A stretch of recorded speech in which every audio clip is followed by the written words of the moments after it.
اعوذ باللہ من الشیطان اللعین الرجیم بسم اللہ الرحمن الرحیم الحمد للہ رب العالمین والصلاة والسلام علی اشرف الانبیاء والمرسلین سیدنا و مولانا ابی القاسم محمد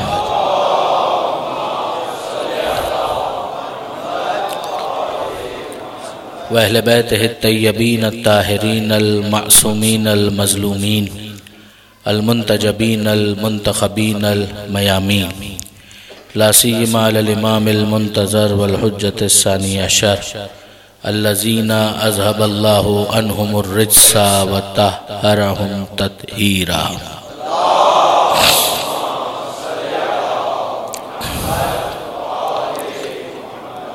واللعنة الدائمة الباقية على أعدائهم أجمعين من يوم ظلمهم إلى قيام يوم الدين. اللهم إنا نرغب إليك في دولة كريمة تعز بها الإسلام وأهله وتذل بها النفاق وأهله وتجعلنا فيها من الدعاة إلى طاعتك والقادة إلى سبيلك وترزقنا بها كرامة الدنيا والآخرة. رب اشرح لي صدري ويسر لي أمري واحلل عقدة من لساني يفقهوا قولي واجعلني خالصا لوجهك الكريم يا الله. صلوات على محمد.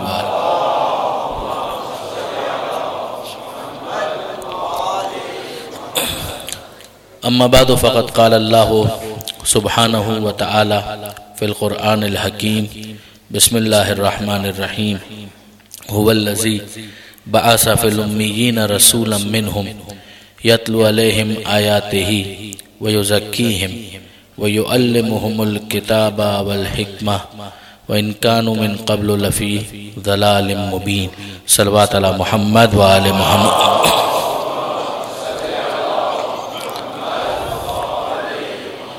برادران عزیز و خاران محترم، 4 روزہ مجالس کے سلسلے کی آج یہ تیسری مجلس ہے، سیکنڈ لاسٹ اسپیچ ہے، اور کل انشاءاللہ اس موضوع کو کسی حد تک کنکلوڈ ہونا ہے. ارشاد پروردگار ہے کہ هو الذی، خدا وہ ہے، بعث فی الامیین، کہ جس نے امیین میں رسولا منہم، ایک رسول بھیجا جو انہی میں سے ہے، یتلو علیہم آیاتہ، وہ ان کے درمیان آیتوں کی تلاوت کرتا ہے، وَيُزَكِّيهِمْ، ان کے نفسوں کو پاک کرتا ہے، وَيُعَلِّمُهُمُ الْكِتَابَ وَالْحِكْمَةَ، انہیں کتاب کی تعلیم دیتا ہے، انہیں حکمت کی تعلیم دیتا ہے، وَإِن كَانُوا مِن قَبْلُ لَفِي ضَلَالٍ مُبِينٍ، اگرچہ اس سے پہلے یہ لوگ کھلی ہوئی گمراہی میں مبتلا تھے. پہلی مجلس میں نے یہ گزارش کی تھی کہ یہ مضمون قرآن مجید میں تھوڑے سے فرق کے ساتھ 4 مقامات پر آیا ہے. وہ پہلا موقع جو ہم ڈسکس کر رہے تھے اور بات مکمل نہیں ہو پائی، وہ وہی موقع تھا جب جناب ابراہیم علیہ السلام اور جناب اسماعیل علیہ السلام خانہ کعبہ کی بنیادوں کو بلند کر رہے تھے. وَإِذْ يَرْفَعُ إِبْرَاهِيمُ الْقَوَاعِدَ مِنَ الْبَيْتِ وَإِسْمَاعِيلُ، وہ وقت یاد کرو کہ جب ابراہیم اور اسماعیل خانہ کعبہ کی تعمیر کر رہے تھے، بئی معنی کہ اس کی دیواروں کو بلند کر رہے تھے، اور ان کی دعا یہ تھی کہ ربنا تقبل منا، کہ ہمارے پروردگار تقبل منا، ہم سے قبول فرما، انک انت السمیع العلیم، یقیناً تو سننے والا ہے، یقیناً تو جاننے والا ہے. ایک تبصرہ تو برادران عزیز یہیں پر بنتا ہے کہ تعمیر کرنے والے دونوں معصوم نبی، اور اس میں بھی ایک تو وہ ہے کہ جو خلیل خدا ہے، یعنی پروردگار سے اتنا قریب ہے کہ خلت کا تاج اس کے سر پر ہے، مگر اس کے باوجود انکساری کا یہ عالم ہے کہ پروردگار کی بارگاہ میں عاجزی کے ساتھ مناجات کر رہے ہیں کہ اے پروردگار تو قبول فرما، یقیناً تو سننے والا ہے، تو جاننے والا ہے.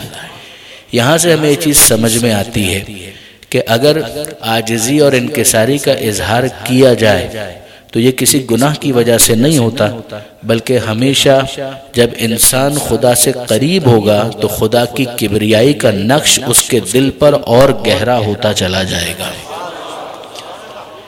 آپ غور کیجئے کہ نہ کسی گناہ کا کوئی امکان، دونوں معصوم نبی ہیں، کسی قسم کی کمی ان کی طرف سے نہیں ہوئی ہے، مگر عاجزی اور انکساری یہ ہے کہ دعا کے اندر ایک پورا سبمیشن ہے کہ جو ہمیں نظر آتا ہے کہ اے پروردگار تو قبول فرما۔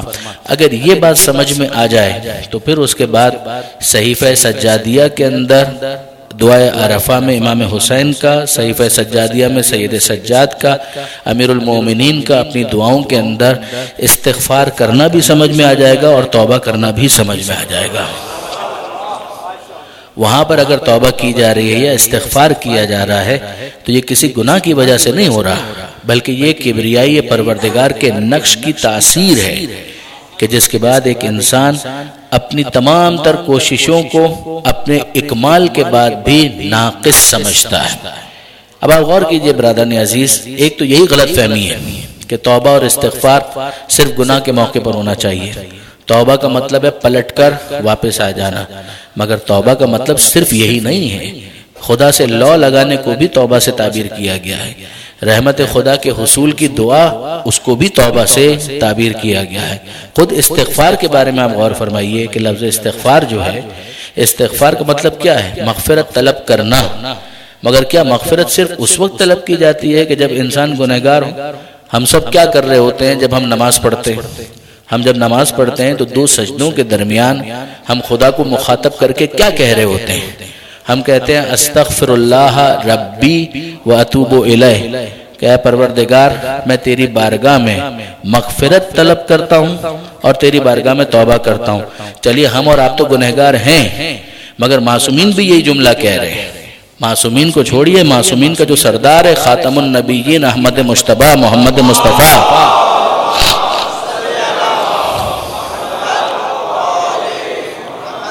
پیغمبر اکرم بھی استغفار کر رہے ہیں، تو پیغمبر اکرم کا استغفار کرنا کیا کسی گناہ کی وجہ سے ہوگا؟ چلیے آپ صحیفہ کاملہ کے اندر تو کوئی اعتراض کر دے، مگر خاتم النبیین کے بارے میں کیا خیال ہے؟ یہ آخری رسول جو سراپا عصمت ہے، مجسم عصمت ہے، کیا اس کے بارے میں بھی امکان ہے کہ وہ کوئی گناہ کرے؟ نہ، کوئی امکان نہیں ہے۔ پھر یہ کس لیے ہے؟ اگر ایک انسان لفظ مغفرت پر غور کرے، مغفرت مغفر عربی کے اندر کہتے ہیں خود کو، کہ جس کو میدان میں سپاہی پہنتا ہے تاکہ اس کے ذریعے سے تلوار کی ضرب سے اپنے سر کو محفوظ رکھ سکے۔ جیسے مثال کے طور پر یہ اس وقت کلائی یہ ایکسپوزڈ ہے اور اس کو میں نے کور کر لیا، یہ ہے مغفرت کا مطلب، کہ اس کو ایک کور مل جائے، اس کو ایک سپر مل جائے، اس کو شیلڈ مل جائے، اس کو پناہ مل جائے۔ اگر ایسا کوئی کور اسے مل جائے گا تو اس کا مطلب یہ ہے کہ اس کو مغفرت حاصل ہو گئی۔ اب آپ غور کیجئے کہ اگر ایک انسان گنہگار ہے تو یہ بات بالکل سمجھ میں آنے والی ہے کہ اگر وہ گنہگار ہے تو اسے مغفرت کا کور چاہیے، میدان میں اس سپاہی کو مغفر چاہیے تاکہ وہ تلوار کی ضرب سے خود کو بچا سکے۔ ایک گنہگار مومن کو خدا کی مغفرت کا کور چاہیے تاکہ خدا کے غضب کے مقابلے میں اسے سپر مل سکے۔ لیکن اگر کوئی معصوم مقرب پروردگار خدا کی بارگاہ میں مغفرت طلب کرے گا تو کسی ضرب سے بچنے کے لیے نہیں ہوگا، وہ رحمت کی چادر جو اسے پہلے ہی گھیرے ہوئے ہے ایک اور چادر رحمت کی درخواست مغفرت بن جائے گی، کہ وہ جو مغفرت ہے، وہ جو رحمت ہے، اس میں مزید اضافہ ہو جائے۔ اس اضافہ مزید کے لیے وہ استغفار کرے گا پروردگار کی بارگاہ میں۔ اب دیکھیے برادران عزیز، جو بھی میں نے آپ کی خدمت میں عرض کیا، یہ اتنا اہم معاملہ ہے، یہ اتنا امپورٹنٹ معاملہ ہے۔ پیغمبر اکرم کا ختمی مرتبت احمد مجتبی محمد مصطفیٰ صلی اللہ علیہ وآلہ وسلم دن میں کئی مرتبہ 70 تک کا عدد آیا ہے کہ پیغمبر اکرم ایک نشست میں 70 مرتبہ استغفار کیا کرتے تھے۔ یہ کسی گناہ کی وجہ سے نہیں تھا، مگر یہ معاملہ وہی ہے، احساس عظمت پروردگار۔ پیغمبر اکرم کی زبان سے مناجات کے یہ الفاظ جاری ہوئے، وہ جملے کیا ہیں کہ ما عرفنا کا حق کا معرفتک، کہ اے پروردگار جو معرفت کا حق ہے وہ تو ہم بھی ادا نہ کر سکے، ما عبدنا کا حق کا عبادتک، کہ جو عبادت کا حق ہے وہ تو ہم بھی ادا نہ کر سکے۔ غور فرمائیے یہ کیا چیز ہے؟ قرآن مجید میں پروردگار عالم نے اس پر بات کی ہے۔ ارشاد ہوتا ہے ان الذین عند ربک، یقیناً وہ لوگ جو عند ربکا کی منزل پر ہیں، اندیت کی منزل پر ہیں، یعنی تمہارے رب سے قربت کی منزل پر ہیں، قریب خدا سے. تو جب وہ اللہ سے قریب ہوتے ہیں تو کیا کرتے ہیں؟ لا یستکبرون عن عبادتہ، وہ اپنی عبادت پر کبھی بھی تکبر نہیں کرتے. وَيُسَبِّحُونَهُ، وہ تسبیح کرتے ہیں. وَلَهُ يَسْجُدُونَ، اور مسلسل سجدے کے تحفے خدا کی بارگاہ میں پیش کرتے ہیں. غور فرمائیے کہ جو اندیت کی منزل پر ہوگا، جو خدا سے قربت کی منزل پر ہوگا، وہ اپنی عبادت پر مغرور نہیں ہوگا. اس کا سجدہ عالی شان ہوگا، مگر اس کے باوجود وہ اپنے سجدے کو کم سمجھے گا. اس کی تسبیح کا کوئی مقابلہ نہیں کر سکتا، مگر پھر بھی وہ اپنی تسبیح کو تھوڑا سمجھے گا. یہ پروردگار عالم نے بیان کیا. اب آپ غور کیجئے، پیغمبر اکرم کا یہ کہنا، یہ اسی انکساری کے لیے، استغفار کرنا یہ اسی انکساری کے لیے. دیکھیے انشاءاللہ جب کبھی بھی حضرت امام زمانہ عجل اللہ تعالی فرجہ الشریف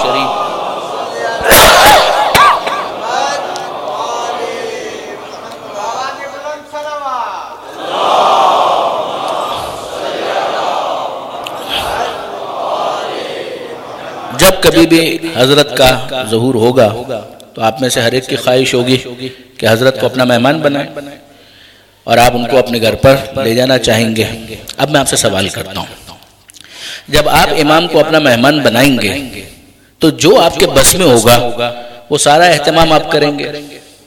ظاہر ہے کہ کھانا جو آپ بنا سکتے ہیں بہترین اپنے ذوق کے مطابق وہ آپ تیار کروائیں گے. امام سے بھی پوچھ لیجئے گا، ہو سکتا ہے کہ وہ مرچ کے معاملے میں حساس ہوں تو اتنا تیز نہ کھاتے ہوں، تو آپ ان کے اعتبار سے بھی رعایت کریں گے. ایک دو ڈش آپ نے اپنی مقامی بنوا لی، دو تین ڈشز آپ نے جو ان کے ذوق کے مطابق ہے اس کو تیار کروا لیا. آپ نے کمرہ ارینج کر دیا، بہترین انداز سے اہتمام کر دیا، تمام تر چیزوں کا خیال رکھا. آپ کے گھر پر امام 2 سے 3 دن رکے اور پھر اس کے بعد جانے لگے. آپ نے اپنے امکان بھر جو کچھ آپ کے لیے ممکن تھا وہ سب کچھ کیا. جب وہ جا رہے ہوں گے تو آپ کیا جواب کہیں گے اس موقع پر؟ کیا آپ کا یہ کہنا ہوگا کہ مولا ہم نے خدمت کا حق ادا کر دیا؟ کیا یہ جملے آپ کی زبان پر آئیں گے؟ تہذیب کا تقاضا یہ ہے، تمدن کا تقاضا یہ ہے، احترام کا تقاضا یہ ہے کہ سب کچھ کرنے کے بعد بھی جو کچھ کیا ہے اسے کچھ نہ سمجھو. سب کچھ کیا مگر احترام کا تقاضا یہ ہے کہ جو کچھ کیا ہے اسے کچھ نہ سمجھو. جاتے ہوئے آپ یہی کہیں گے کہ مولا میں حق ادا نہ کر سکا، اگر کوئی کوتاہی ہو گئی ہو تو میں آپ سے معذرت چاہتا ہوں، یہی آپ کہیں گے؟ یا یہ کہیں گے کہ نہیں جو حق تھا وہ میں نے ادا کر دیا؟ کوئی بھی یہ نہیں کہے گا. کیوں؟ اس لیے کہ سب کچھ کرنے کے بعد اندازہ ہے کہ جو شخصیت ہے وہ اتنی بڑی ہے کہ اس کا حق ادا نہیں ہو سکتا. آپ نے غور فرمایا جس طریقے سے ایک انسان یہاں پر اپنی عاجزی کا اعتراف کرتا ہے، سامنے سے کیا جواب آئے گا؟ امام کی طرف سے اب آپ کیا توقع کرتے ہیں، کیا ایکسپیکٹ کرتے ہیں؟ کہ وہاں سے بھی یہی جواب آئے گا کہ ہاں بھائی تم نے حق ادا نہیں کیا؟ نہیں، وہ ہے کہ ینظر الی قلوبکم، تمہارے دلوں کو دیکھتا ہے. اگر ایک انسان غربت کے ساتھ بھی جو بس میں تھا اس نے کیا تو پروردگار ہو یا پروردگار کے نمائندے وہ صرف عدد کو تو نہیں دیکھتے، ان کی نگاہیں انسان کے دل میں موجود خلوص پر ہوتی ہیں.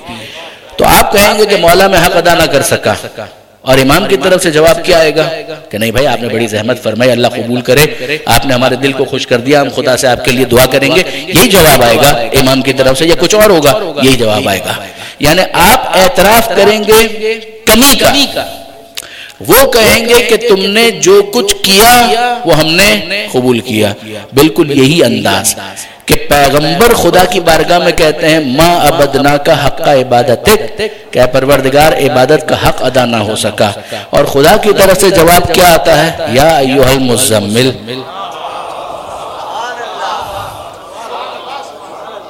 یا ایھا المزمل قم اللیل الا قلیلا، اے حبیب راتوں کو اٹھا کریں مگر عبادت کے ساتھ ساتھ تھوڑا تو آرام بھی کر لیا کریں. ہم نے یہ تو نہیں چاہا کہ آپ بالکل آرام ہی نہ کریں. وہ کہہ رہے ہیں میں نے عبادت کا حق ادا نہیں کیا، یہ بندگی کی معراج ہے، اور وہ ربوبیت کا تقاضا ہے کہ پروردگار جب دل کے خلوص کو دیکھتا ہے تو اتنا بلند پاتا ہے کہ کہتا ہے کہ اے حبیب کچھ تو آرام بھی کر لیا کرے. درود بھیجئے محمد و آل محمد.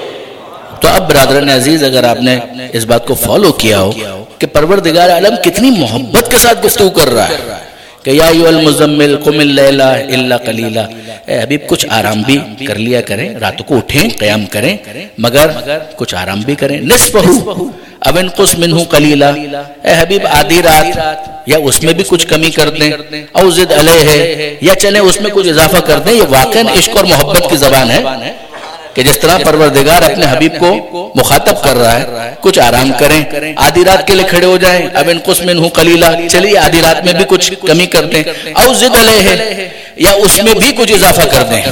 وَرَتِّلِ الْقُرْآنَ تَرْتِیلًا، اور پھر اس کے بعد قرآن کو بھی ٹھہر ٹھہر کر تلاوت کریں. پھر اس کے بعد پروردگار عالم نے، یہ ضمناً بات آ گئی تو میں عرض کر رہا ہوں کہ پھر پروردگار عالم وہی محبت کا جو انداز ہے کہ اِنَّ لَکَ فِی النَّہَارِ سَبْحًا طَوِیلًا، تو اے حبیب ظاہر ہے کہ دن میں تو آپ کے پاس بڑے کام ہیں، مصروفیت ہے، کام بھی ہم ہی نے آپ کے ذمہ لگایا ہے تو آپ کو اتنا وقت دن میں نہیں ملے گا. ہاں رات کو آئیے تو ہم بھی آپ سے گفتگو کے مشتاق ہیں، آپ ہم سے بات کریں ہم آپ سے بات کریں. اچھا آپ دیکھیے برادران عزیز، پھر بٹوین دا لائنز میسج تو ہم سب کے لیے کہ پھر پروردگار عالم فرماتا ہے کہ اِنَّ نَاشِئَةَ اللَّيْلِ، یقیناً یہ رات کا جھاگنا، اس کے دو بڑے فائدے ہیں. اب یہ میرے نوجوان دوست خاص طور پر توجہ کریں کہ یہ دو بڑے فائدے پروردگار عالم خود گنوا رہا ہے. رات کا جھاگنا، کیسا جھاگنا؟ سونے کے بعد جھاگنا. ایک تو وہ جھاگنا ہے کہ جس میں نیند ہی نہ ہو تو اس میں تو کوئی معاملہ اتنا مشکل نہیں ہے. لطف تو یہ ہے کہ انسان آرام کے لیے لیٹے سوئے پھر جاگے. اب اس کا کیا فائدہ ہوگا؟ اس کا فائدہ پروردگار یہاں پر بیان کرتا ہے. اِنَّ نَاشِئَةَ اللَّيْلِ، یہ رات کو سو کر بیدار ہونے کے دو فائدے ہیں. ہِیَ أَشَدُّ وَطْئًا، یہ تمہارے نفس کو قابو کرنے میں بہت مؤثر ہے. جو ہمارے بہت سے دوست یہ کہتے ہیں نا کہ صاحب فجر میں اٹھنا چاہتے ہیں مگر کیا کریں آنکھ نہیں کھلتی، یہی تو کمال ہے. اگر نیند قابو میں ہو گئی تو پھر اس کے بعد نفس زندگی بھر قابو میں آ جائے گا.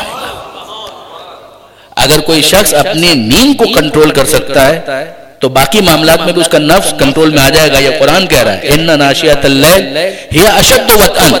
اس کا ایک فائدہ یہ ہے کہ تم اپنے نفس کو کنٹرول کرنے میں کامیاب ہو جاؤ گے. یزکیہم جو رسول کے کاموں میں سے ایک ہے، اس کا ایک طریقہ یہ ہے کہ انسان سوئے بیدار ہو اور بیدار ہو کر اپنی نیند کنٹرول کرے.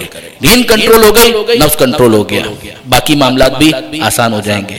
دوسرا فائدہ وَأَقْوَمُ قِيلًا، یہ رات کا جاگنا تمہاری گفتگو کو مرتب کرے گا، اسموتھ کرے گا، روانی تمہاری گفتگو کے اندر آ جائے گی. یعنی کتنے ہی افراد ایسے ہیں کہ جو اس بات پر پریشان ہوتے ہیں کہ ہم اپنے آپ کو ایکسپریس نہیں کر پاتے، ہم اپنا مافی ضمیر بیان نہیں کر پاتے، ہماری گفتگو غیر مربوط ہو جاتی ہے. ہم کچھ کہنا چاہتے ہیں مگر الفاظ نہیں نکل پاتے. یہ مشکل ہے نا. جس کے لیے اسپیچ تھراپی ہوتی ہے وہ آپ کروائیے، جو پریکٹس ہے وہ آپ کروائیے، مگر ایک اس کا روحانی علاج پروردگار بیان کرتا ہے کہ اے حبیب اگر یہ لوگ رات کو بیدار ہو جائے تو پھر اس کا نتیجہ یہ نکلے گا کہ ان کی گفتگو میں روانی آ جائے گی. اچھا بات بھی سمجھ میں آتی ہے کہ اگر کسی کو شب میں بیدار ہو کر خدا سے مناجات کا طریقہ آ گیا تو دن میں لوگوں سے گفتگو کا طریقہ بھی آ جائے گا. درود بھیجئے محمد و آل محمد پر.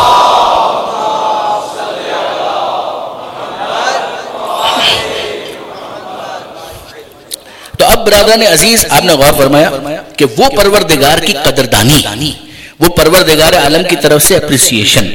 بندے کی بندگی یہ ہے کہ وہ معراج پر بھی ہو تو اپنی دعا، اپنی عبادت، اپنے سجدوں کو تھوڑا سمجھے، اور یہ خدا کی طرف سے قدردانی ہے کہ وہ اپنے بندے کی محنت کو ضائع نہیں ہونے دیتا. لا یضیع اجر المحسنین، یہ اللہ کا طریقہ ہی نہیں ہے کہ وہ جو حسن عمل لے کر آئیں، وہ جو زحمت اٹھائیں، محنت کریں، ان کی محنت کو اسپوائل کر دے، ضائع کر دے.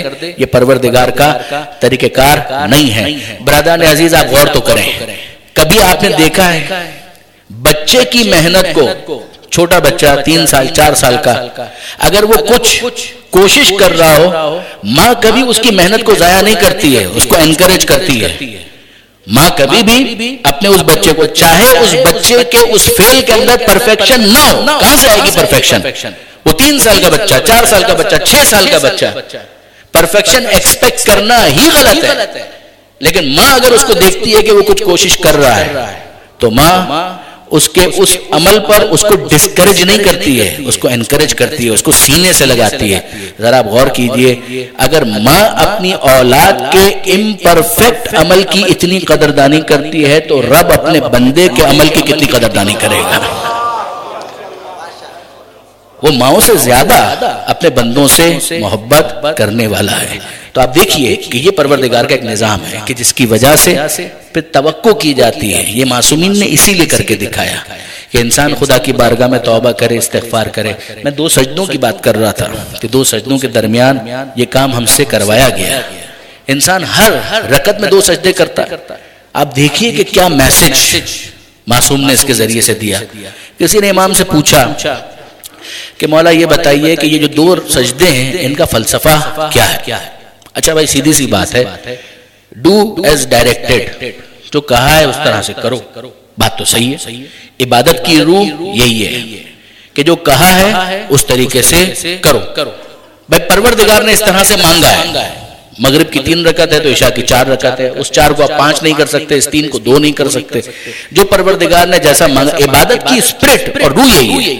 کچھ موقع ہیں کہ جہاں پر معصومین نے عبادت کے بعض ارکان کا فلسفہ بیان کیا ہے. مثلا نماز کے اندر بھی ایسا ہے. درود بھیجے گا محمد و آل محمد.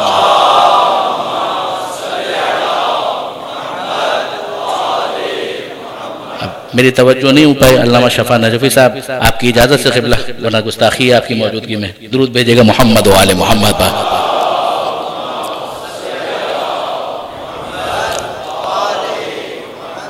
تب آپ غور کیجئے، جو میں عرض کر رہا تھا کہ کچھ مقامات کہ جہاں پر معصوم نے اس علت کو، اس فلسفے کو، اس حکمت کو واضح کیا، روشن کیا. مثلا علل الشرائع شیخ صدوق علیہ رحمہ، اس کے اندر اس طرح کی حدیثیں بہت ہیں. معصوم سے کسی نے سوال کیا اس کے بارے میں، ایک جواب تو یہ ہو سکتا تھا ڈو ایز ڈائریکٹڈ، جو کہا ہے ویسا کرو. بات اس سے آگے کی ہے. جہاں معصوم نے سمجھایا وہاں ہمیں حق ہے.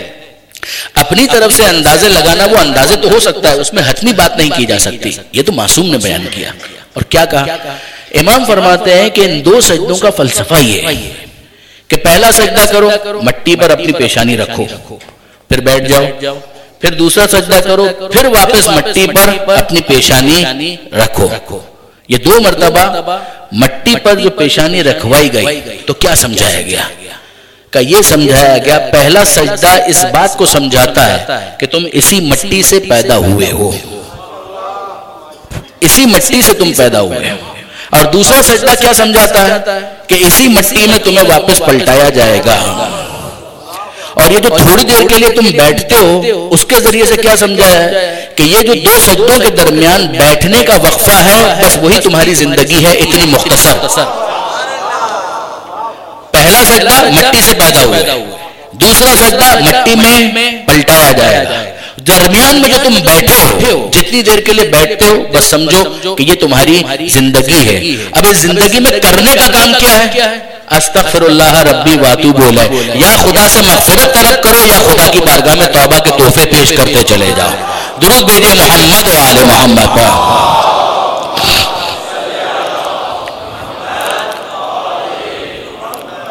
تو آپ واپس آئیے اس آیت کی طرف چلیں کہ حضرت ابراہیم علیہ السلام اور اسماعیل علیہ السلام وہ کعبے کی دیواروں کو بلند کر رہے تھے، عاجزی کا اظہار بھی کر رہے تھے، اپنی دعائیں اور مناجات بھی پیش کر رہے تھے، ربنا تقبل منا انک انت السمیع العلیم۔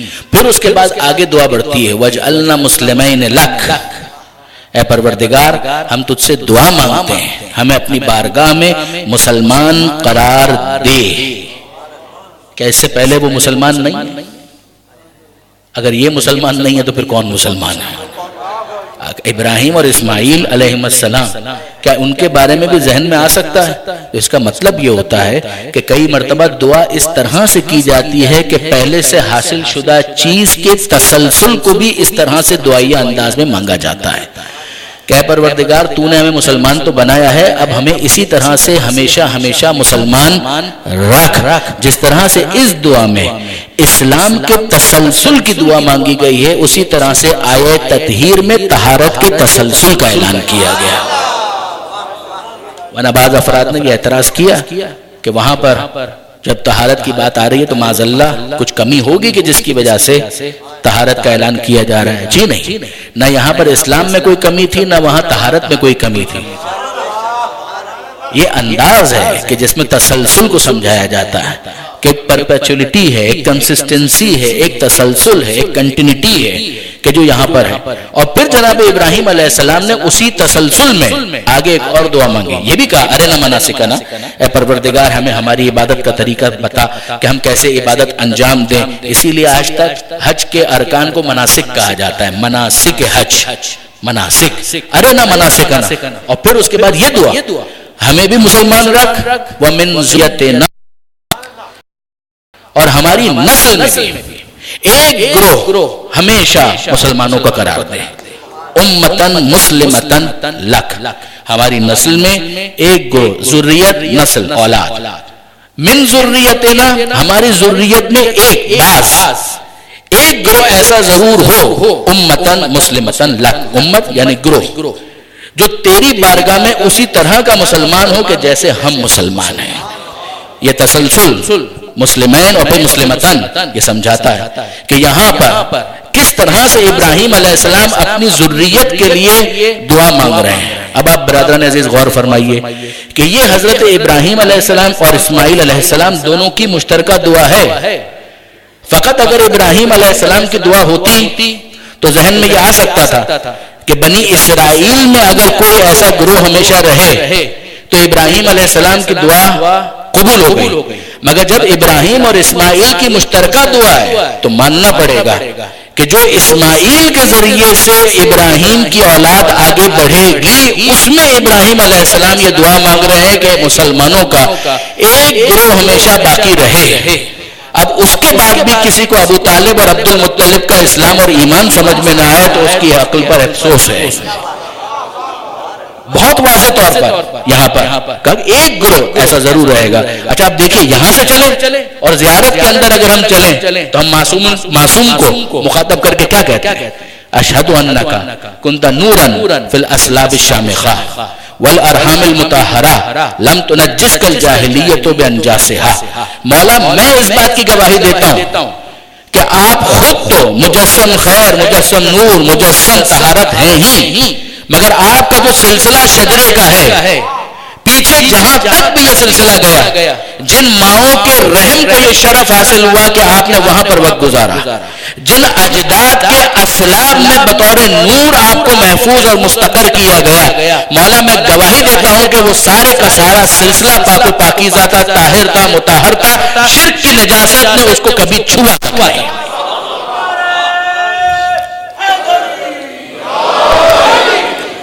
ولادت تک جن ماؤں کو یہ شرف حاصل ہوا، آدم علیہ السلام تک، ابراہیم علیہ السلام کی دعا میں تو جناب اسماعیل کے ذریعے سے ذریت میں سے بعض مسلمین کا اور گروہ کا تذکرہ ہے، مگر آپ غور فرمائیے جو ہم نے زیارت کے اندر پڑھا وہ تو جناب آدم تک وہ سلسلہ اسی طریقے سے جاتا ہے۔ اب اس کے بعد ایک اعتراض بنتا ہے، خاص طور پر یہ اعتراض بنتا ہے کہ پھر ابو لہب کے بارے میں آپ کا کیا خیال ہے؟ دیکھیے برادران عزیز، ہم نے تو نہیں کہا کہ نسل ابراہیم و اسماعیل کے اندر جتنے ہوں گے وہ سارے کے سارے مسلمان ہوں گے، یہ نہیں کہا۔ یہ کہا گیا کہ اس میں ایک گروہ ہمیشہ مسلمان ضرور ہوگا، ایک گروہ اب اگر ابو لہب جیسے کچھ افراد، بہت توجہ کیجیے گا، ابو لہب جیسے کچھ افراد دائیں یا بائیں ہو جائیں تو ویسے بھی دائیں بائیں والوں پر ہمیں زیادہ دلچسپی کا ضرورت نہیں ہے. درود بھیجیے گا محمد و آل محمد.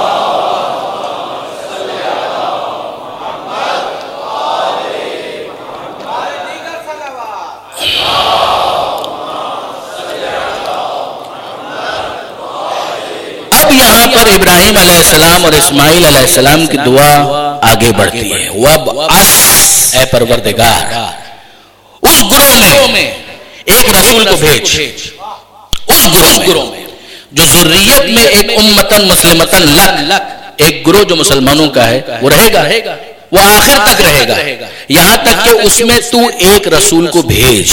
وَبْعَثْ فِيهِمْ، اے پروردگار وہ رسول آئے اور ان کے درمیان یتلو علیہم آیاتک، تیری آیتوں کی تلاوت کرے. یہ خود اس بات کی دلیل ہے کہ رسول جو آ رہا ہے تو وہ گروہ اس وقت ہے کہ جو مسلمانوں کا گروہ ہے، جو خدا کی بارگاہ میں سر تسلیم خم کیے ہوئے ہیں. وہاں سورہ جمعہ کے اندر خدا نے کہا امیین، مگر یہ بات تو بہت روشن ہے. اگر کوئی شخص پنجاب میں ہے تو کہا جائے گا کہ لاہور کے اندر ہے، لاہور سے بالاتر پنجاب میں ہے، پنجاب سے بالاتر پاکستان میں ہے، پاکستان سے بالاتر بر صغیر میں ہے، بر صغیر سے بالاتر ایشیا میں. تو جب پیغمبر اکرم کا تعارف ہو رہا ہے تو آپ دیکھیں گے انداز مختلف ہے. وہاں کہا گیا امیین، ان کے لیے یہ تھا کہ وہ پہلے گمراہی میں مبتلا تھے. یہاں پر یہ جملہ نہیں ہے، اس لیے کہ یہاں پر جو امیجیٹ جو گروہ پیغمبر اکرم کے ساتھ ایسوسیٹڈ ہے، منسوب ہے، نسبت ہے، اسکرائبڈ ہے، اس کی بات ہو رہی ہے. تو یہاں پر جملہ یہ ہے کہ وہ گروہ مسلمین، ان میں ایک رسول کو بھیج. اب یہ گروہ مسلمین سے ان کا تعلق ہوا، ان سے بالاتر امیین سے تعلق ہوا، اس سے بالاتر وما ارسلناک، ہم نے آپ کو بھیجا کافۃ للناس، تمام انسانوں کے لیے. اور پھر اس سے بالاتر کہ وما ارسلناک الا رحمۃ للعالمین، اے حبیب ہم نے آپ کو عالمین کے لیے رحمت قرار دیا. تو یہاں پر اب حضرت ابراہیم علیہ السلام کی یہ دعا ہمارے سامنے آتی ہے. حضرت آیت اللہ العظمی علامہ سید علی نقی نقوی نقن صاحب علی اللہ مقامہ، وہ ایک تبصرہ کرتے ہیں، بہت خوبصورت تبصرہ. وہ فرماتے ہیں کہ ہمارے ذہن میں تو یہ ہے، دعا کا کیا مطلب ہے ہمارے ذہن میں؟ یہ ابراہیم علیہ السلام دعا مانگ رہے ہیں 4000 سال پہلے، آج سے 4000 سال پہلے ابراہیم علیہ السلام دعا مانگ رہے ہیں. ہم جب دعا مانگتے ہیں تو ہمارے ذہن میں کیا ہوتا ہے کہ آپ نے رزق کی دعا مانگی، قبول ہو گئی تو رزق آ جائے گا، نوکری لگ جائے گی، کاروبار چمک جائے گا. بے اولاد ہے، دعا مانگی اے پروردگار اولاد دے دے. اگر دعا قبول ہو گئی تو اولاد مل جائے گی. یعنی وہ چیز ہماری دعا کی قبولیت پر موقوف ہے. ایسا ہے یا نہیں؟ ہم تو دعا کا مطلب یہی سمجھتے ہیں. کیا اس دعا کا بھی یہی مطلب ہے کہ پروردگار عالم نے معاذ اللہ، میں سمجھانے کے لیے عرض کر رہا ہوں کہ حضرت ابراہیم علیہ السلام نے دعا مانگی، اسماعیل علیہ السلام نے دعا مانگی، تو پھر اس کے بعد پروردگار عالم نے غور کرنا شروع کیا کہ بھئی اب خلیل خدا کہہ رہے ہیں تو آخری زمانے میں ایک ایسا رسول بھیج دیا جائے. تو پہلے تو ارادہ پروردگار نہیں تھا، یہ ابراہیم علیہ السلام اور اسماعیل علیہ السلام کی دعا کی وجہ سے پروردگار عالم نے غور کرنا شروع کیا. Is this the case؟ یقین جانیے کہ ایسا ہو نہیں سکتا، اس لیے کہ پیغمبر پہلے کہہ چکے ہیں کنت نبیا و آدم بین الماء والطین، میں تو اس وقت بھی نبی تھا جب آدم پانی اور مٹی کے درمیان تھے. اچھا چھوڑیے یہ بھی حدیث ہو گئی، مگر خود قرآن مجید کے اندر جو آیا ہے وَإِذْ أَخَذَ اللَّهُ مِيثَاقَ النَّبِيِّينَ، وہ وقت یاد کرو کہ جب اللہ نے انبیاء سے وعدہ لیا، میثاق لیا، انہیں نبوت ملی ہے. کب؟ لَتُؤْمِنُنَّ بِهِ، جب انہوں نے ایمان کا اعلان کیا اس آخری نبی پر کہ جو آنے والا ہے، اس عہد کرنے والوں میں، وعدہ کرنے والوں میں، پیمان جن سے لیا گیا ان میں، انبیاء میں کیا ابراہیم شامل نہیں تھے؟ شامل تو تھے. تو ابراہیم علیہ السلام اس کا مطلب یہ ہے کہ پہلے سے جانتے ہیں کہ ایک نبی آنے والا ہے. جب ان کو پہلے سے پتا ہے کہ وہ نبی آنے والا ہے تو پھر دعا مانگنے کی جسٹیفیکیشن کیا ہے، ضرورت کیا ہے؟ سوال تو بنتا ہے برادران عزیز. اب آپ غور کیجئے، علامہ اس کو حل کرتے ہیں آیا درود کے ذریعے سے. یہ بتائیے ہم جب درود پڑھتے ہیں تو درود کا مطلب کیا ہے؟ اللہم صلی علی محمد و آل محمد. اے اللہ رحمت نازل فرما محمد اور آل محمد پر. آپ میں سے کسی کا ضمیر اس بات کو قبول کرتا ہے کہ آپ دعائیں رحمت مانگیں گے اس کے بعد خدا رحمت برسائے گا؟ آپ میں سے کسی کا ضمیر یہ گوارا کرتا ہے تو دعا اے اللہ تو رحمت نازل فرما محمد اور آل محمد پر. کسی کا ضمیر یہ گوارا نہیں کرے گا. اگر وہ یہ سمجھتا ہے تو گستاخی ہے، جسارت ہے. ہم کیا اور ہماری حیثیت کیا، ہماری اوقات کیا. ہم دعا مانگیں پھر رحمت کی گھٹا اٹھے گی، پھر رحمت کی برسات ہوگی. وہ جس کو خدا نے پہلے ہی رحمت للعالمین قرار دیا ہے وہ آپ کے اور میرے دعا مانگنے کے بعد رحمت کا حقدار قرار پائے گا. ذرا غور کیجئے جو آیت درود ہے اس میں اعلان پہلے ہے، حکم بعد میں. ان اللہ و ملائکتہ، یقیناً اللہ تو رحمت نازل کر رہا ہے، اس کے ملائکہ رحمت لے کر آ رہے ہیں. یصلون علی النبی.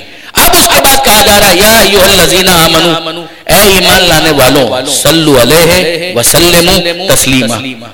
تم بھی یہ کام کرو، درود بھیجے محمد و آل محمد پر.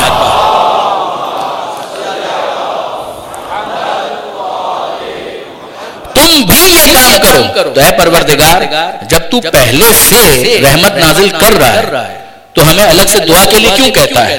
ہم دعا مانگیں نہ مانگیں رحمت تو آ رہی ہے. غور فرمایا آپ نے. مگر اس کے باوجود ہم سے کہا جا رہا ہے. تو ہر دعا اس لیے نہیں ہوتی کہ انسان جب وہ دعا کرے گا تو خدا قبول کرے گا پھر وہ عمل ہوگا. ہر دعا اس لیے نہیں ہوتی. بعض دعائیں اس لیے ہوتی ہیں کہ انسان اس کے ذریعے سے اپنی وفاداری کا اعلان کرتا ہے کہ اے پروردگار تو یہ کام کرے گا، مگر جو تو کر رہا ہے میری بھی یہی تمنا ہے، میری بھی یہی طلب ہے، میری بھی یہی طلب ہے. میں تیری بارگاہ میں ہاتھ پھیلا کر اسی چیز کو بطور دعا تجھ سے مانگ رہا ہوں جو تو کر رہا ہے، جو تو کرے گا. کیوں؟ اس لیے کہ میں اپنی وفاداری کا اعلان کرنا چاہتا ہوں. جس طرح درود کے ذریعے سے ہم اپنی وفاداری کا اعلان کرتے ہیں. حضرت خلیل خدا اور جناب اسماعیل گویا لوح محفوظ پر پڑھ چکے تھے کہ آخری زمانے میں پروردگار اس رسول کو مبعوث کرے گا. ابراہیم کسی کار جدید کی دعا نہیں مانگ رہے، بس اسی چیز کی دعا مانگ رہے ہیں کہ جو ان کے علم میں ہے کہ ہونے والی ہے کہ پروردگار اس دعا کے ذریعے سے میں اور اسماعیل اپنی وفاداری کا اعلان کرتے ہیں. درود بھیجے محمد و آل محمد پر.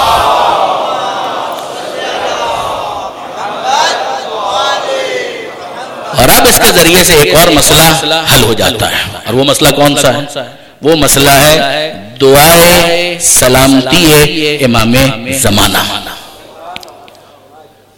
ہم امام کے لیے دعا مانگیں ان کی سلامتی کا. اللہم کل ولی کل حجت ابن الحسن. کافی کے اندر اس دعا کو کم و بیش تعلیم کیا گیا اور ہر امام کے لیے جو جس زمانے کے اندر ہے. 8ویں امام کے زمانے میں بھی ان الفاظ کے ذریعے سے 8ویں امام کی سلامتی کے لیے دعا مانگو. 9ویں امام کے زمانے میں اسی طرح سے نام بدل کر ان کی سلامتی کے لیے دعا مانگو. یہ حضرت حجت کا زمانہ جو صاحب العصر والزمان کا ان کی سلامتی کے لیے دعا مانگو. اعتراض کیا بعض افراد نے بڑا سطحی اعتراض کیا، کتابوں کے اندر کیا کہ شیعہ حضرات کا عجیب مسئلہ ہے. وہ اپنے زمانے کے امام کی سلامتی کے لیے کبھی دعا مانگتے ہیں، کبھی ان کے لیے صدقہ نکالتے ہیں. یہ معاملہ کیا ہے؟ مسئلہ کیا ہے؟ اگر خدا کو سلامت رکھنا ہے تو ان کے دعا مانگنے کا فائدہ کیا ہوگا؟ خدا کو تو بھیجنا ہے. ابراہیم کے دعا کا فائدہ کیا ہوگا؟ خدا تو رحمت نازل کر رہا ہے، درود کا فائدہ کیا ہوگا؟ جس طرح سے وہاں پر وفاداری کا اعلان ہوتا ہے بالکل اسی طریقے سے ہم خدا کی بارگاہ میں سلامتی امام کے لیے جب دعا مانگتے ہیں تو ہم جانتے ہیں کہ غیبت میں اس نے رکھا ہی اس لیے ہے کہ وہ سلامت رکھنا چاہتا ہے. ہم جانتے ہیں، مگر ہمارے لیے کیا وفاداری کا اعلان ہے کہ اے پروردگار جو تو کر رہا ہے ہم بھی وہی چاہتے ہیں، اس سے ہٹ کر کچھ نہیں چاہتے. درود بھیجیے محمد و آل محمد.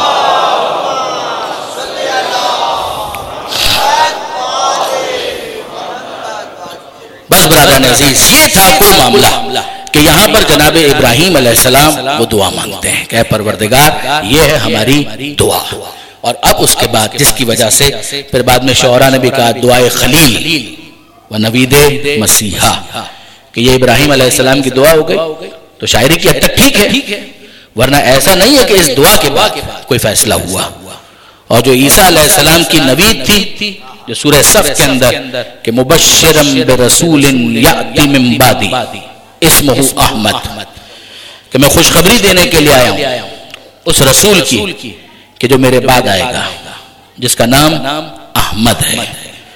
آپ جانتے ہیں کہ پیغمبر اکرم کا ایک نام احمد ہے، اسی لیے بعض خطبہ جب خطبہ دیتے ہیں تو اس کے اندر یہ کہتے ہیں کہ سمی فی السماء باحمد، یہ وہ ہے نبی کہ جس کا آسمانوں میں نام ہے احمد، وفی الارضین ابی القاسم محمد.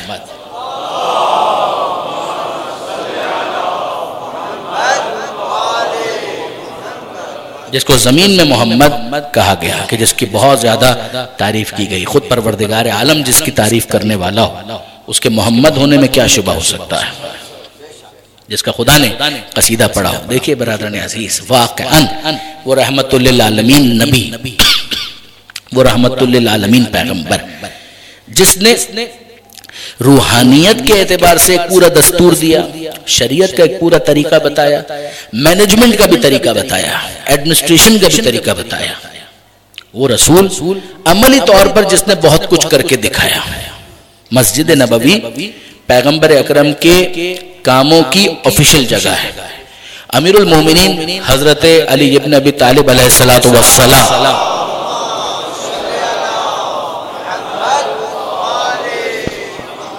ایک تبصرہ کیا نہج البلاغہ میں، ایک تبصرہ امیر المومنین کا ہے پیغمبر اکرم کے بارے میں. تبصرہ کیا ہے کہ طبیب دوار، کہ اللہ کے رسول اس طبیب کی طرح سے تھے، اس ڈاکٹر کی طرح سے تھے. ایک ڈاکٹر وہ ہے جو اپنے کلینک میں بیٹھ کر مریضوں کا انتظار کرتا ہے، وہ بھی اپنا کام کر رہا ہے کہ مریض آئیں گے اور پھر ان کا علاج وہ کرے گا. ایک طبیب وہ ہے، ایک ڈاکٹر وہ ہے کہ جو صرف کلینک میں بیٹھ کر مریض کا انتظار نہیں کرتا، وہ ایمبولنس میں بیٹھ کر اس جگہ پر پہنچتا ہے کہ جہاں پر مریض موجود ہوتا ہے. مولا کہتے ہیں کہ پیغمبر اکرم اس طبیب کی طرح تھے جو ایمبولنس میں بیٹھ کر اپنے مریض تک پہنچتا ہے. پیغمبر اکرم صرف مسجد کے اندر بیٹھ کر انتظار نہیں کرتے تھے. شہید آیت اللہ مرتضیٰ مطہری نے جب سیرت رسول کو ڈسکس کیا اس پر کئی صفحے ان کے موجود ہیں تبصرے کے. کمال کی بات کہ پیغمبر اکرم پرو ایکٹیو، صرف منتظر نہیں، ایکٹیو، خود پہنچتے تھے وہاں پر کہ جہاں پر ان کی ضرورت ہو. بازار میں بھی نظر آئیں گے، میدان میں بھی نظر آئیں گے، جہاں ان کی ضرورت ہو وہ نظر آئیں گے. پھر کیا مسجد کے اندر وہ ایکٹیو نہیں تھے؟ مسجد کے اندر بھی ایکٹیو تھے اور بہت عمدگی کے ساتھ وہ مسجد کو مینج کرتے تھے. یعنی آپ غور کریں مسجد کا ہمارے پاس کیا تصور ہے، کوئی آئے نماز پڑھے اور جائے. بہت ہو گیا تو جمعے کی نماز میں آئے، خطبہ سنے، نماز پڑھے اور جائے. کبھی اب شب آ جائے تو وہ عمل کرے، عمل کر کے وہ چلا جائے. پیغمبر اکرم کا طریقہ کار صرف اتنا نہیں تھا. علماء کرام تشریف فرمائے، کتابوں کے اندر یہ چیزیں موجود ہیں. آج بھی مسجد نبوی میں نشانی کے طور پر ان ستونوں کو مینشن کیا گیا ہے کہ اس جگہ پر پیغمبر اکرم یہ کام کرتے تھے، اس جگہ پر پیغمبر اکرم یہ کام انجام دیا کرتے تھے. محراب ہے وہاں پر تو پیغمبر اکرم سمجھ میں آتا ہے کہ نماز پڑھایا کرتے تھے، پیغمبر اکرم خطبہ دیا کرتے تھے، یقیناً یہ کام ہوتے تھے. مگر اب اس کے بعد اسی مسجد کے اندر ایک ستون، آج بھی اس کا نام ہے اسطوانۃ الوفود. ستون بدل گیا، پہلے لکڑی کا ہوتا تھا، آج ماربل کا ہے، مگر جگہ معین ہے کہ یہ وہ جگہ ہے کہ جہاں پر پیغمبر اکرم مختلف ڈیلیگیشن سے ملاقات کیا کرتے تھے. یہ پیغمبر اکرم کی ایڈمنسٹریٹو اسکلز ہیں کہ پیغمبر اکرم جگہوں کو بانٹتے ہیں. ایک جگہ کا نام ہے اسطوانۃ السریر کہ پیغمبر اکرم جب اپنی مشغولیات سے تھک جاتے تھے تو کچھ دیر کے لیے یہاں پر آرام کیا کرتے تھے. اگر ماہ رمضان میں اعتکاف کرنا ہو پیغمبر اکرم اسطوانۃ السریر ہی کے پاس اسی ستون کے پاس اپنا بستر لگواتے تھے اور خدا سے راز و نیاز کیا کرتے تھے.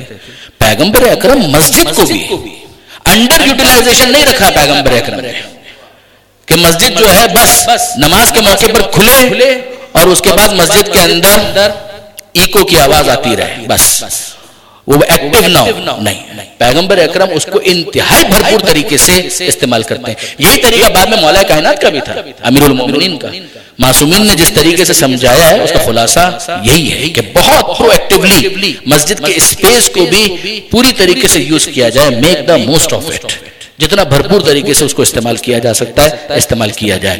وہیں پر مدینہ منورہ الحمدللہ جب ہم جاتے ہیں پروردگار سارے مومنین کو حج اور زیارات کی توفیق عطا فرمائے. جب ہم لوگ جاتے ہیں مدینہ منورہ تو وہیں پر ہمیں ایک جگہ نظر آتی ہے جس کو کہا جاتا ہے مأذنِ بلال، بلال کے اذان دینے کی جگہ. درود بھیجے گا محمد و آل محمد.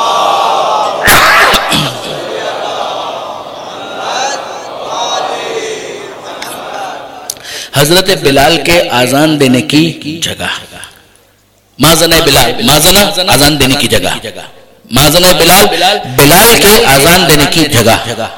آپ ذرا تصور میں تو لے کر آئیں. اسلام کیا اس بات کا مخالف ہے کہ انسان کی آواز کو برا ہونا چاہیے؟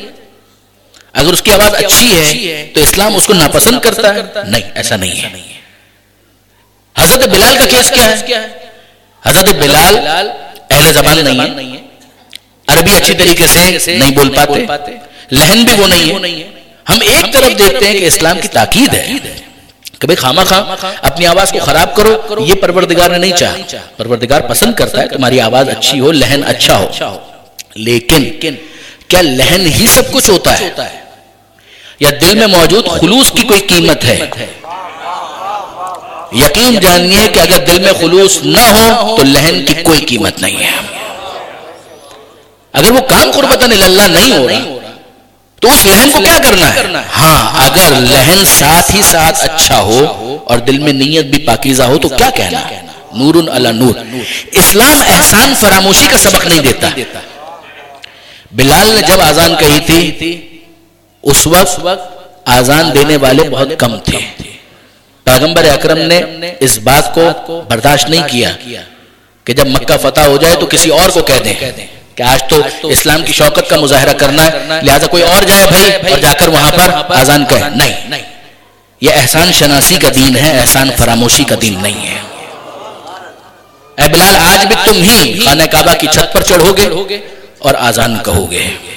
جناب بلال خانہ کعبہ کی چھت پر بلند ہو کر آذان کہتے ہیں.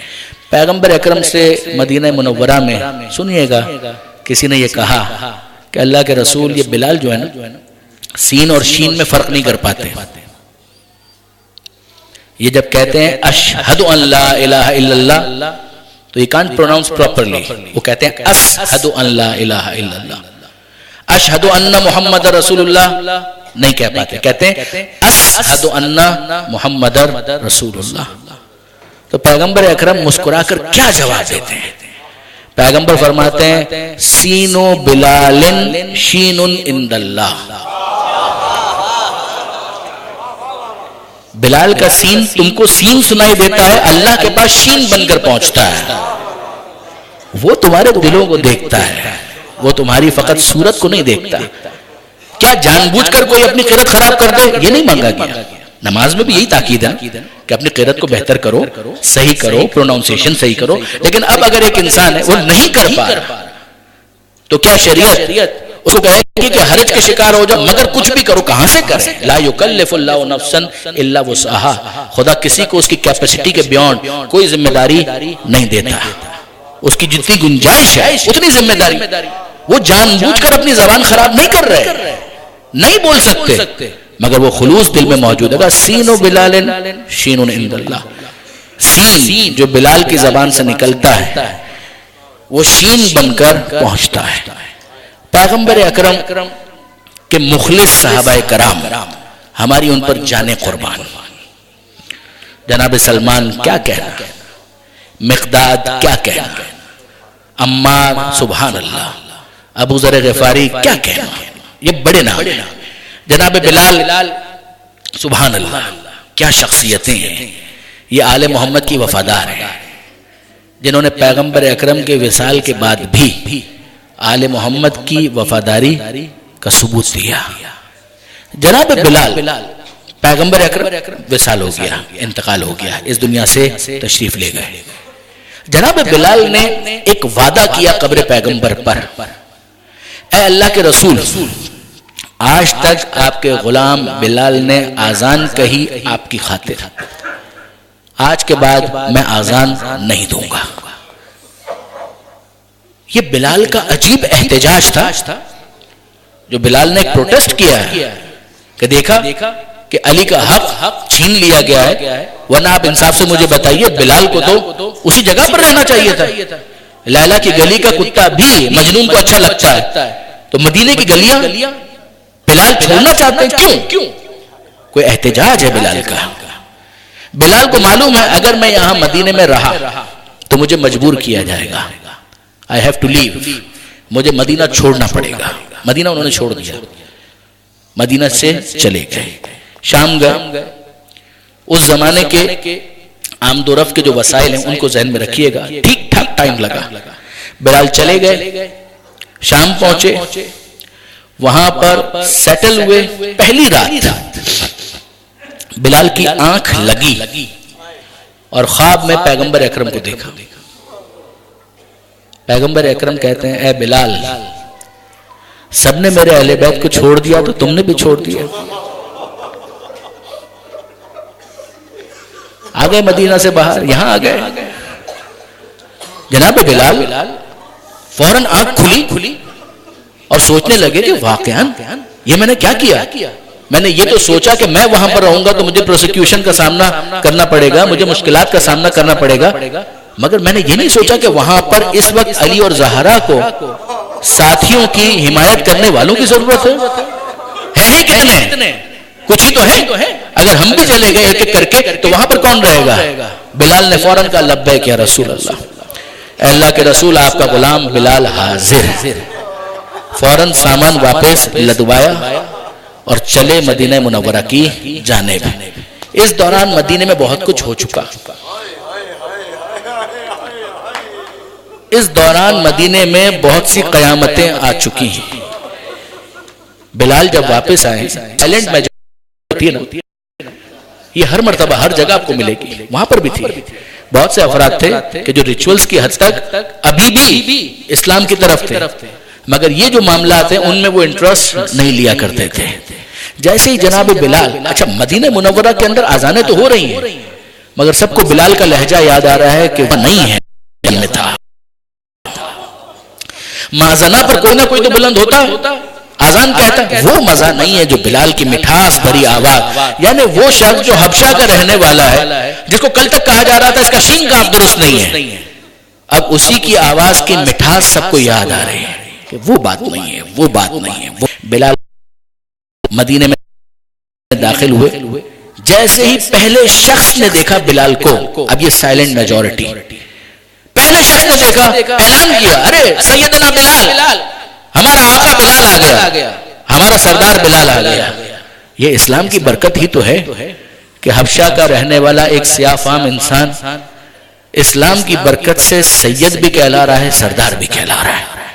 آئے بلال، لوگ آتے گئے، بلال کو سلام کرتے ہیں. مجمع لگ گیا، یہاں تک کہ الفاظ ہیں کہ صحابیات، مدینے کی خواتین، وہ باہر آ کر بلال کا استقبال کر رہی ہیں اور آ کر بلال سے سب ایک فرمائش کرتے ہیں، اے بلال اتنے دنوں سے تمہاری آزان نہیں سنی، اے بلال ایک مرتبہ آزان کہہ دو گے.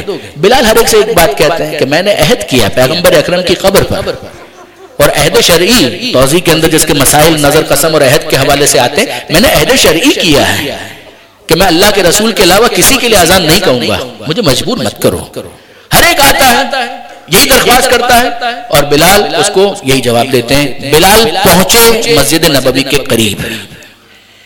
آپ جانتے ہیں کہ جناب سیدہ کا گھر کا ایک دروازہ مسجد میں کھلتا تھا، ایک دروازہ باہر کھلتا تھا۔ جناب بلال آئے، مسجد کے قریب حسن اور حسین نظر آئے۔ جناب بلال قریب آئے، ایک کاندھے پر حسن کو بٹھایا، ایک کاندھے پر حسین کو بٹھایا، دونوں شہزادوں کو کاندھے پر بٹھایا اور اب مسجد نبوی کے اندر داخل ہوئے۔ جب مسجد کے اندر داخل ہوئے تو بہت سے چہروں کی رنگت تبدیل ہو گئی، پیشانیوں پر بل آ گئے۔ کسی نے کہا اے بلال تمہارا اتنا مرتبہ اور مقام ہے، کہاں ان بچوں کو تم نے اپنے کاندھے پر بٹھا لیا؟ بلال کی آنکھوں میں آنسو آ گئے۔ بلال کہتے ہیں مدینے والوں اتنے احسان فراموش ہو گئے، یہ تو ان بچوں کا، ان شہزادوں کا مجھ پر احسان ہے کہ انہوں نے بیٹھنا قبول کیا۔ ارے مجھ حقیر کی حیثیت کیا ہے؟ میں نے تو ان شہزادوں کو دوش رسول پر دیکھا ہے، پشت رسول پر دیکھا ہے، میری حیثیت کیا؟ یہ تو ان کی مہربانی ہے کہ انہوں نے بیٹھنا قبول کر لیا۔ ابھی یہ باتیں ہو رہی تھی کہ ایسے میں جناب سیدہ کے حجرے کا دروازہ کھلا اور جناب فضہ مسجد کے اندر تشریف لائی اور کہتی ہیں اے بلال شہزادی زہرا نے تجھے سلام کہلوایا ہے۔ بلال تڑپ کر رہ گئے، کانپ کر رہ گئے۔ آپ نے کربلا میں سنا ہے نا کہ جناب زینب نے حبیب ابن مظاہر کو سلام کہلوایا تھا۔ جو جناب حبیب کی کیفیت تھی وہی کیفیت جناب بلال کی ہو گئی۔ ارے شہزادی زہرا مجھ غلام کو سلام کہلوا رہی ہیں۔ فضہ کہتی ہے اور بلال ایک پیغام بھی ہے۔ کہا حکم کیا؟ شہزادی کیا کہہ رہی ہیں؟ کہ شہزادی کا حکم یہ ہے کہ بلال ایک مرتبہ آزاد۔ سب کہہ رہے تھے بلال نے جو جواب دیا تھا، ابتدا میں بلال نے وہی جواب عذر کے طور پر، ایکسکیوز کے طور پر کہا کہ فضہ شہزادی سے کہو جا کر میرا مسئلہ صرف اتنا ہے کہ میں نے اللہ کے رسول سے ایک عہد کیا ہے کہ میں ان کے بعد کسی اور کے لیے آزان نہیں کہوں گا، یہ عہد شرعی ہے۔ جناب فضہ نے سن لیا، پیغام لے کر آئی تھی، پیغام لے کر چلی گئی۔ کچھ دیر کے بعد دروازہ پھر کھلا اور اب فضہ آئی اور کہتی ہیں اے بلال شہزادی نے کہا ہے تجھے میرے حق کا واسطہ ایک مرتبہ آزان کیا ہے۔ اب بلال متوجہ ہوئے، اپنے ذہن میں سوچا کہ یہ زہرا کون ہے جس کے لیے رسول نے کہا ہے فاطمہ تو بذۃ منی، فاطمہ تو میرا ٹکڑا ہے۔ یہ ہے اجتہاد جو اس موقع پر بلال نے کیا کہ زہرا بذۃ منی میرا ٹکڑا ہے۔ زہرا کے لیے آزان کہنا ایسا ہی ہے جیسے رسول کے لیے آزان کہنا۔ بلال فوراً مازنے پر بلند ہوئے اور اب آزان کہنے کی تیاری کر رہے ہیں۔ آپ کو معلوم ہے کہ پیغمبر اکرم کا طریقہ کار یہ تھا کہ جب کبھی بھی وہ نماز کے لیے مسجد میں تشریف لاتے پہلے کچھ دیر کے لیے حجرہ سیدہ میں ٹھہرتے، وہاں پر بیٹھتے، باتیں کرتے اپنی بیٹی سے، پھر آزان کی آواز آتی تو پھر مسجد کی طرف اسی دروازے سے داخل ہو جاتے۔ پیغمبر اکرم کا یہ روٹین تھا، طریقہ کار تھا۔ اور اب جناب سیدہ حجرے کے اندر ہے، مازنے کے اوپر بلال بلند ہے اور آزان شروع ہوتی ہے۔ فاطمہ زہرا کو کچھ یاد آ رہا ہے کہ جب بلال آزان کہتے تھے تو بابا میرے حجرے میں ہوا کرتے تھے۔ بلال کہتے اللہ اکبر، اللہ اکبر۔ جناب سیدہ نے حجرے کے اندر تیزی سے بے چینی کے ساتھ ٹہلنا شروع کیا۔ بابا آزان ہو رہی ہے، آمادہ ہو جائیے، تیار ہو جائیے، بلال آزان کہہ رہے ہیں، اللہ اکبر کی صدا آ گئی۔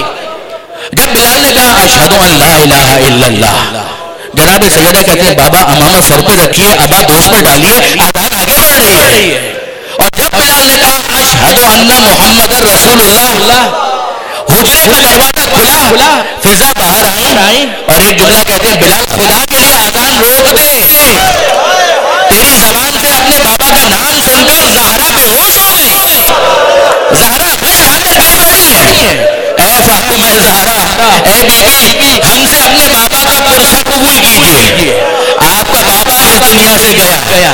یہ خاندان اہل بیت میں عجیب معاملہ ہے. پنجتن میں کسی کا جنازہ احترام سے نہیں اٹھایا گیا. پیغمبر اکرم کا جنازہ 1.25 صحابہ کا وہ پیغمبر اور اس کا جنازہ کس طرح سے اٹھایا گیا ہم جانتے ہیں. علی چند ساتھیوں کے ساتھ دفن کرتے ہیں. لوگ اپنے دنیاوی مفاد کے لیے وہاں پہنچ گئے مگر علی چند ساتھیوں کے ساتھ. زہرا کا جنازہ جب تیار ہوا رات کی تاریکی میں چند ساتھیوں کے ساتھ علی نے زہرا کا جنازہ دفن کیا ہے. خود علی آیا تھا شہر کوفہ میں. جب تیار ہوا ہے تو حسن اور حسین نے سب سے کہا کہ دور چلے جاؤ. چند ساتھیوں کے ساتھ گئے اور نجف میں لے جا کر دفن کر دیا. وہ احترام وہ شان و شوکت ہمیں کہیں پر نظر نہ آئی. مگر عزیزوں اتنا تو ہے یہ سارے جنازے جب اٹھے ہیں تو گھر سے نکلے ہیں واپس نہیں آئے.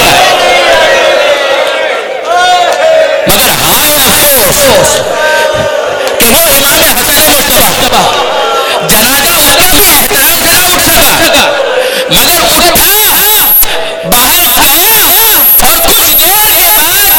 یوں یہ سارا غصہ میں واپس آیا. جناب زینب حیرت سے پوچھتی ہے کہ بھیا حسین یہ کیا؟ تو بھائی کو گھبرانے کے لیے لے کر گیا تھا, یہ جنازہ واپس کیوں آ گیا؟ اور اب حسین کہتے ہیں زینب پہلے بھائی کے جنازے سے تیر نکال لو پھر اس کے بعد ماں کے پہلو میں جا کر بقیہ میں دفن کر دوں گا. مگر عزیزوں اتنا ہے نا کہ چند ساتھیوں کے ساتھ رسول کا جنازہ اٹھ گیا. چند ساتھیوں کے ساتھ شب کی تاریکی میں صحیح مگر زہرا کی تکفین ہو